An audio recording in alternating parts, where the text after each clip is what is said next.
Di antara fungsi-fungsi konstitusi itu adalah membahas aspek legal, aspek perundang-undangan, aspek anggaran, dan aspek pengawasan. Dalam kaitan dengan rapat kerja hari ini adalah terkait dengan terkait dengan anggaran tahun 2021. Dengan berbagai evaluasi yang kita kerjakan tahun 2019-2020. Hari ini menjadi sangat dinamis karena sesungguhnya bukan persoalan anggaran semata-mata, tetapi ada perasaan yang terbelah. Perasaan yang terbelah di dalam kehidupan berbangsa dan bernegara kita, apalagi DPR dan pemerintah harus melakukan tugas masing-masing antara tugas legislasi dengan tugas eksekutorial. Fungsi check and balances terus berjalan, karena disinilah hakikat kita berdemokrasi. Demokrasi adalah kekuasaan dari rakyat, oleh rakyat, untuk rakyat. Maka dalam perspektif itu saya sebenarnya tidak ingin mengajari, tetapi saya ingin mengembalikan ingatan kita bahwa kita berdemokrasi ujung akhir adalah menggeser air mata kemiskinan menjadi air mata kebahagiaan. Fungsi anggaran tidak lain adalah membangunkan keyakinan pada kita bahwa ujung akhir adalah membangun kesejahteraan, termasuk lewat dua fungsi Kementerian Agama. Pertama, fungsi agama dan fungsi pendidikan. Yang menjadi gaduh sekarang ini, beberapa hari terakhir, ini Pak Ketua maupun Pak Wakil Ketua dan para anggota dan Pak Menteri, karena mohon maaf Pak Menteri, pernyataan-pernyataan Pak Menteri itu tidak lagi pada posisi sebagai seorang pemimpin yang melakukan, mengarahkan, membimbing, dan mengguidance Kementerian Agama agar mendapat berjalan sesuai dengan tugas pokok dan fungsi. Kedua, anggaran yang tidak berpihak itulah juga ikut memacu dan memicu hubungan yang retak antara DPR dengan Menteri Agama. Apalagi saat-saat terakhir Pak Menteri Agama, mohon maaf ini kedua kali saya bicara radikalisme. Pak Menteri Agama gagal faham mengenai fungsi-fungsi agama dan fungsi-fungsi pendidikan di Kementerian Agama di Republik kita yang tercinta ini. Tanpa ingin mengecilkan Pak Menteri Agama, tidak sama sekali. Tidak ada sifat alih tahir mengecilkan siapapun. Tetapi kita bicara soal check and balances, maka saya hanya ingin bicara. Bapak ini cocoknya jadi Menteri Pertahanan Keamanan, menjadi Menteri Menko Polhukam ketimbang Menteri Agama. Saya mohon maaf, karena idealisme yang dibangun oleh kementerian ini tak terbawa.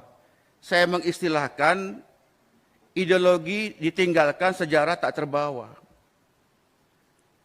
Kenapa demikian? Karena pernyataan-pernyataan Kementerian Agama kontraproduktif terhadap program-program dan anggaran kita. Mestinya menurut saya dengan DPR itu fungsinya adalah mendekatkan, menyenangkan, mengembirakan, mencerdaskan, mengajak agar yuk mari DPR bersama dengan pemerintah kita berpikir jernih untuk berbuat demi kepentingan anak-anak bangsa. Saya orang yang suka cengeng Pak, karena saya orang yang paling jauh di Flores Timur, Nusa Tenggara Timur, daerah sangat-sangat miskin. Saya diasah batin saya untuk bagaimana supaya tetap cinta dengan rakyat. Tapi begitu Pak Menteri mengatakan bahwa para guru ngaji, kemudian para ustadz, itu dicurigai sebagai bentuk-bentuk awal dari radikalisme, perasaan terganggu sebagai seorang yang beragama, perasaan yang terkoyak, perasaan yang terbunuh keimanan saya, perasaan terganggu seperti gelas yang pecah. Seolah-olah selama ini kita sholat, kita ngaji, kita berbuat sesuatu itu tidak ada arti apa-apa. Wallahi, tadi pagi saya sengaja dalam rapat ini saya membuka surat Al-Qiyamah. Saya menangis Pak. Allah mengatakan, Fa'idza qara'nahu fattabi Qur'anahu. Jika kami telah membacakan Quran itu, maka ikutlah bacaannya. Saya membaca itu, air mata saya keluar, kemudian saya teringat Pak Menteri Agama. Kok tega menyatakan bahwa para ustadz, para guru ngaji itu adalah bagian dari bibit-bibit radikalisme. Apakah itu betul atau tidak, soal nanti Pak Menteri mengklarifikasi. Tetapi publik sudah menyatakan itu.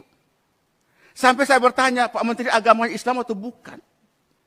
Saya mohon maaf.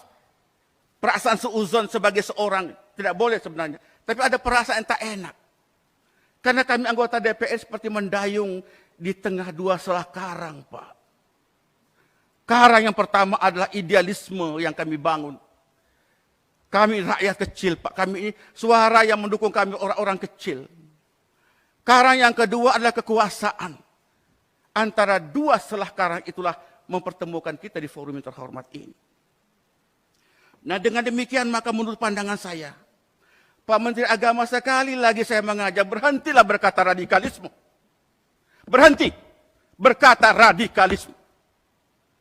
Islam yang kita pahami ini Islam yang rahmatan lil alamin, dibangun oleh baginda Nabi Muhammad SAW, penuh dengan kasih sayang. Penuh dengan kasih sayang. Tidak ada kebencian. Kalau Menteri Agama sudah memandang umatnya, memandang rakyat penuh dengan kebencian, berhenti dari Menteri Agama Republik Indonesia. Hari-hari kami, Pak, berhadapan dengan rakyat kecil. Saya hari ini dapat viral lagi, Pak Ali Tahir. Perjuangkan aspirasi kami. Saya bilang aspirasi itu bisa berjalan kalau imamnya tidak batal wudhu. Kalau imamnya sudah batal wudhu, makmum tidak boleh mengimami seorang yang sudah batal wudhu. Referensi-referensi radikalisme itu kan referensi orang luar terhadap umat Islam, mau Islamofobia, menghardik umat Islam, dan tolong lihat ini Islam dalam konteks global, bukan dalam konteks Indonesia semata. Nah, oleh karena itu kami merasa sakit, Pak. Luar biasa. Saya baru habis takziah dengan Pak Mali Fajar, almarhum Mali Fajar, baru sampai. Banyak orang kerubuti saya. Kok bisa begitu Pak Menteri Agama? Saya bilang beliau orang baik, Pak. Pak Menteri orang baik. Cuma belum belajar Islam esoteris dan Islam eksoteris. Islam yang substantif dan Islam yang simbolik. Orang itu menjadi radikal itu kan posisi kedua setelah terjadi intoleransi. Jalannya radikalisme dalam teori sosiologi agama, intoleransi terjadi karena ketidakadilan di situ. Penegakan hukum yang tidak terjadi. Hak-hak miskin, orang miskin yang terabaikan. Kebanggaan bangsa tercabut. Liberalisasi yang begitu kuat, kapitalisme begitu kuat. Sementara orang menangis, orang menderita di atas tanah air sendiri. Nah, oleh karena itu paling mudah membangun bangsa ini jika intoleransi ini harus dimulai. Pertama adalah tegakkan keadilan. Yang kedua, sayangin orang miskin. Kurangin kesenjangan sosial ekonomi. Tidak boleh ada diskriminasi. Nah, baru radikalisme. Radikalisme terjadi apabila tiga faktor-faktor tadi bisa dijalankan dengan baik. Baru terakhir itu baru terorisme.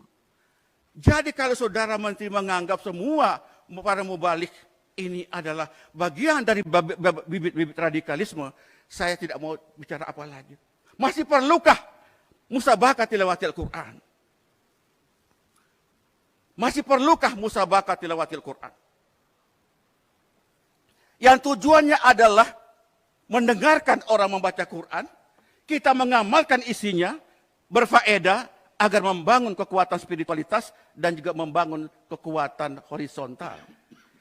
Oleh karena itu menurut pandangan saya Pak Ketua, Pak Yandri, marilah kita rekonstruksi, reformulasi fungsi-fungsi agama, baik itu fungsi menyangkut masalah pembinaan internal umat beragama, antar umat beragama, dengan antar umat beragama pemerintah, mesti kita bangunkan kembali. Tidak boleh membangun bangsa ini penuh dengan prasangka. Kedua, fungsi pendidikan. Fungsi pendidikan, Anda bicara fungsi lebih berarti dibicarakan soal radikalisme, yakinlah itu. Anda sangat berharga kalau bicara soal fungsi agama dan fungsi Pendidikan itu dalam perspektif dakwah, Pak. Kami suka mengalami suka duka berdakwah di lapangan. Suka duka, Pak. Tapi kami tetap berjalan. Nah, oleh karena saya menghimbau Pak Ketua, menurut saya sependapat jika hari ini kita tidak lagi membicarakan anggaran dulu, clearkan dulu anggaran, supaya fokus programnya, money follow function, money follow value, dan money follow macam-macam itu di-clearkan dulu, baru setelah itu kita bicarakan rapat berikutnya, supaya maksud dan tujuan anggaran ini dapat fokus sesuai dengan tujuan anggaran belanja kita. Demikian, mohon maaf jika ada berlebihan, tetapi rasa rindu kita kepada kekuatan bersama, check and balances dalam kehidupan berbangsa dan bernegara, itu menjadi penting adanya buat kita. Nasrun minallah, wa fatihul fari wa basyiril mu'minin, walal muafiq ila aqwam thoriq. Assalamualaikum warahmatullahi wabarakatuh.